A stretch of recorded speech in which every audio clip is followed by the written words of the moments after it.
20 години са една прекрасна възраст. Първо за човека, на 20 години вече той вижда света с други очи, вече е готов да стъпи напред с гордо изправена глава и с желание да покори целия свят.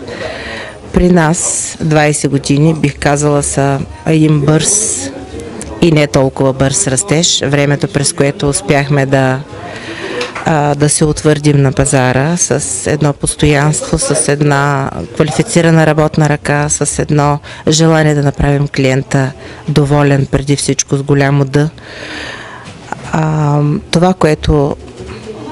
От което съм най-доволна е, че текучеството на фирмата е 18-20%.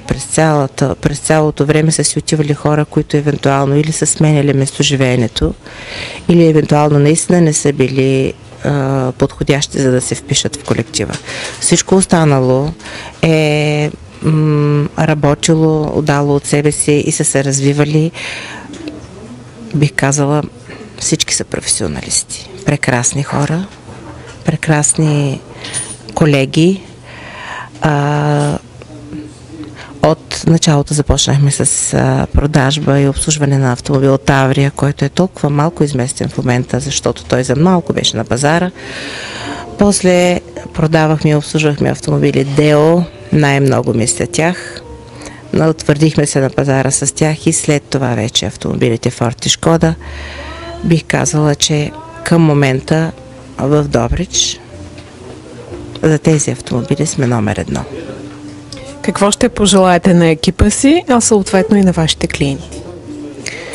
На екипа преди всичко да са здрави, да продължават да се борят за това, което искат, да продължават да се развиват и в личен, и в професионален план, да са все такива добри професионалисти, бих казала, има и накъде още. А на нашите клиенти, без клиента нямаше да има фирмата. Така че аз съм им безкрайно благодарна. Благодаря им за доверието, благодаря им за постоянството и за това, че ни оценят, и това, което искам да им пожелая, да са здрави и да изискват от нас, за да можем да се развиваме и ние.